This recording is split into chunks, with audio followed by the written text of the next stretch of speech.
प्रेम पत्र राधा स्वामी 5वां भाग सिलसिला वचन 35वां। जो कि कुल मालिक राधा स्वामी दयाल प्रेम और आनंद के भंडार हैं और जीव उनकी अंश भी प्रेम रूप है, और जो चैतन्य धार की आदि में कुल मालिक के चरणों से निकसकर रचना करती हुई नीचे उतरी है, वह भी शब्द और प्रेम की धार है। इस वास्ते जाहिर है कि जीव से कोई काम संसारी या परमार्थी बगैर प्रेम या इश्क या शौक के नहीं बन सकता। इसलिए संतों ने अपने मत और उपदेश में प्रेम की मुख्यता रखी, यानी बगैर प्रेम के निज घर का रास्ता तय नहीं हो सकता। और जिस मत में कि प्रेम यानी भक्ति की मुख्यता नहीं है, वह मत और उसके अभ्यास का तरीका खाली समझना चाहिए।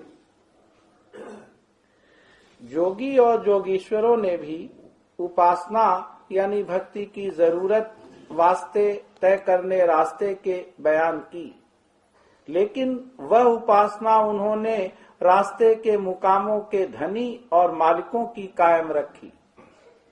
पर जो कि उन सबका अभाव होता देखा, इस वास्ते अपने मत और उपदेश में प्रेमा भक्ति की मुख्यता नहीं की और ज्ञान को मुख्य ठहराया, यानी बगैर ज्ञान के मुक्ति का प्राप्त होना सही नहीं ठहराया। और ज्ञान से मतलब यह है कि अभ्यासी जो भक्ति करके ईश्वर या ब्रह्म के मुकाम तक पहुंचा है, वहां न ठहरे और ब्रह्म या ईश्वर के लक्ष्य स्वरूप में जो अरूप और निराकार है, मिलकर आपे को उसमें गुम कर दे, ताकि फिर जन्म न होवे और परलय और महापरलय की चोट से बच जावे। क्योंकि ईश्वर और ब्रह्म के लोक का परलय और महापरलय में अभाव हो जाता है। संतों ने जो प्रेमा भक्ति की शुरू से आखिर तक मुख्यता करी, उसका सबब यह है कि उनका भगवंत सत्य पुरुष राधा स्वामी दयाल हमेशा कायम है और किसी किस्म की परलय का असर दयाल देश यानी पहले दर्जे में नहीं पहुंचता है। संत भी अपने प्रीतम कुल मालिक से जब चाहें जब मिलकर एक हो सकते हैं, और फिर जब चाहें जब जुदा होकर दर्शनों का आनंद लेते हैं। इसको भेद भक्ति और अभेद भक्ति कहते हैं। लेकिन जोगी और जोगेश्वर जिस पद में समाये, उससे फिर न्यारे नहीं हो सकते जब तक कि वक्त उत्थान यानी फिर जन्मने का न आवे। उत्तम जीव यानी प्रेमी सुरतों से संत सद्गुरु फरमाते हैं कि उनको कुल मालिक राधा स्वामी दयाल के चरणों में गहरी प्रीत और प्रतीत करनी चाहिए, यानी जिस कदर कि उनकी प्रीत संसार और कुटुंब परिवार और धन माल वगैरह में है, उससे कुछ ज्यादा मालिक के चरणों में होना चाहिए। तब रास्ता सुखाला और तेज चलेगा। यानी जो मालिक की प्रीत का पल्ला बनिस्बत दुनिया की प्रीत के पल्ले के कुछ भारी होगा, तब कोई विघ्न मन और माया और काल वगैरह का उनके अभ्यास में खलल नहीं डालेगा और अभ्यास भी सहज बनेगा। इसी को गुरुमुखता कहते हैं और गुरुमुख को कोई रोक और अटका नहीं सकता। जो उत्तम जीवों की विशेष प्रीत चरणों में होगी, तब यह बात जाहिर होगी कि उन्होंने सच्चे मालिक की कुछ पहचान करी और उसके चरणों का निश्चय धारा, और फिर कुल मालिक उन पर दया भी सबसे ज्यादा और उनकी संभाल और रक्षा भी ज्यादा करेंगे, और उनकी सफाई भी जल्द होगी और रास्ता भी जल्द तय होगा। मध्यम जीवों की 3 किस्में हैं। एक तो वे जो भोग विलास और सामान दुनिया का ज्यादा या बढ़ के दर्जे का और अरसे तक कायम रहने वाला चाहते हैं और इस वास्ते स्वर्ग या वैकुंठ या अवतारों और देवताओं के लोक का वासा चाहते हैं और जो कार्रवाई की इस मतलब के हासिल होने के वास्ते मुकर्रर है उसको शौक के साथ करते हैं। दूसरे वे जीव जो ईश्वर या ब्रह्म के लोक में पहुंचने और अपने भगवंत के सन्मुख रहने की अभिलाषा करके भक्ति या इधर से बैराग अंग लेकर अभ्यास करते हैं, पर ऐसे जीव बहुत कम हैं और इस किस्म का अभ्यास भी नायाब और बहुत कठिन है और उसका साधन इस युग में बनना मुश्किल बल्कि नामुमकिन है। सिर्फ संतों का तरीक अभ्यास का जीवों से बन सकता है।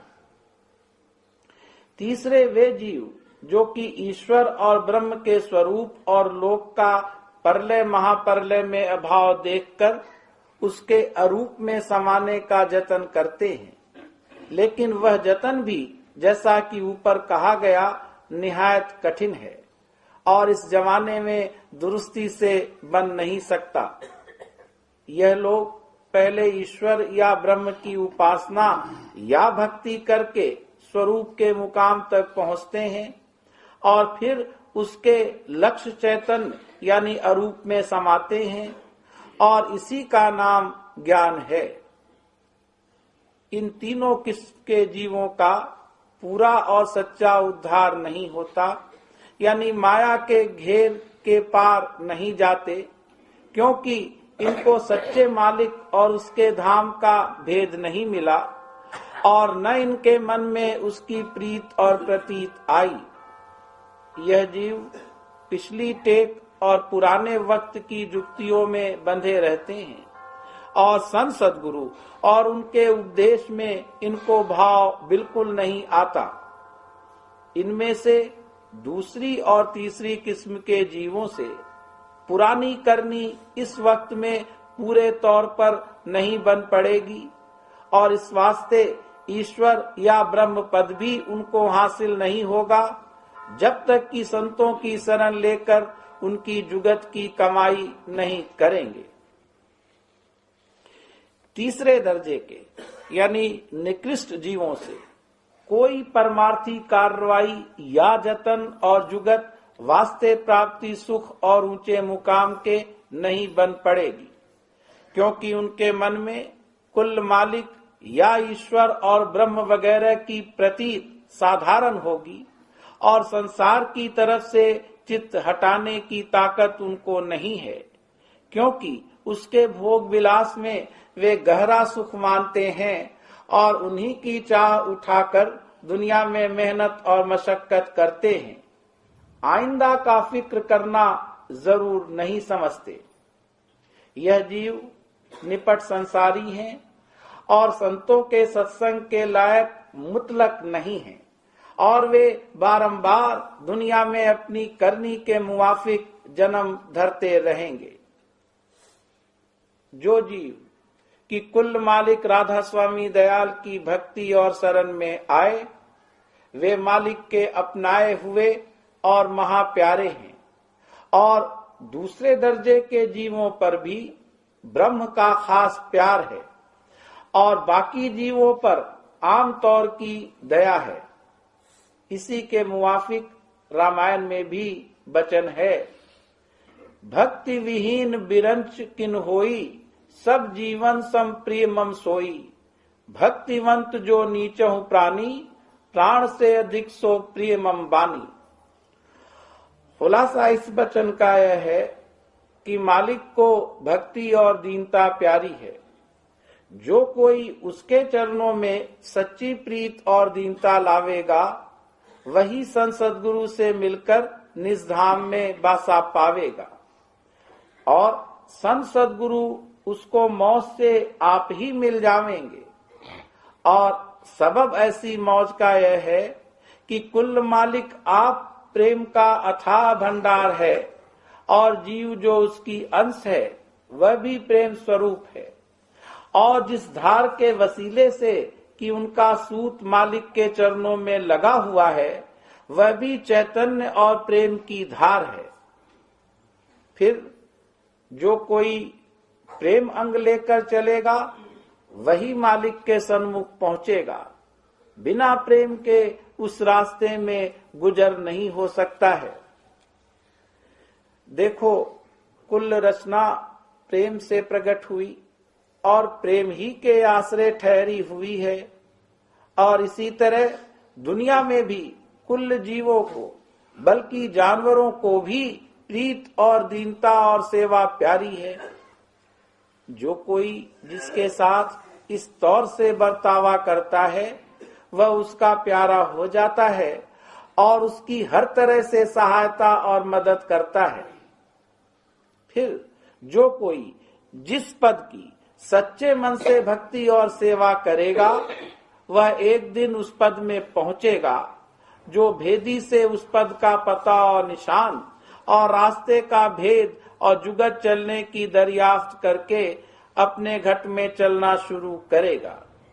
लेकिन सच्चे और कुल मालिक का धाम उसी को मिलेगा जो संत सद्गुरु का सत्संग करके और उपदेश लेकर सुरत शब्द मार्ग का अभ्यास करेगा।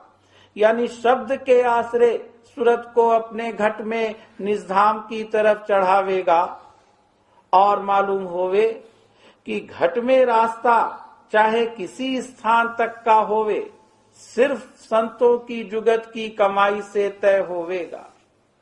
और कोई तरकीब से जो कोई इस समय में चलना चाहे तो रास्ता नहीं खुलेगा और चाल नहीं चलेगी।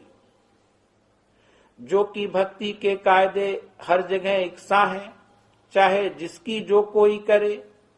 इस वास्ते हरेक को मुनासिब और लाजिम है कि पहले तहकीक करे कि कौन सच्चा और कुल मालिक है, तब उसकी भक्ति में कदम रखे। फिर उसको जितने पद रास्ते के हैं सब मिल जावेंगे और आखिर में धुरधाम में बासा पावेगा। लेकिन कुल मालिक का भेद सिर्फ संत सद्गुरु या उनके प्रेमी और अभ्यासी भक्त से मालूम हो सकता है। जो जिसके हृदय में सच्चा शौक कुल मालिक के दर्शन का है, उसको संत सद्गुरु अपनी मेहर से आप मिल जावेंगे।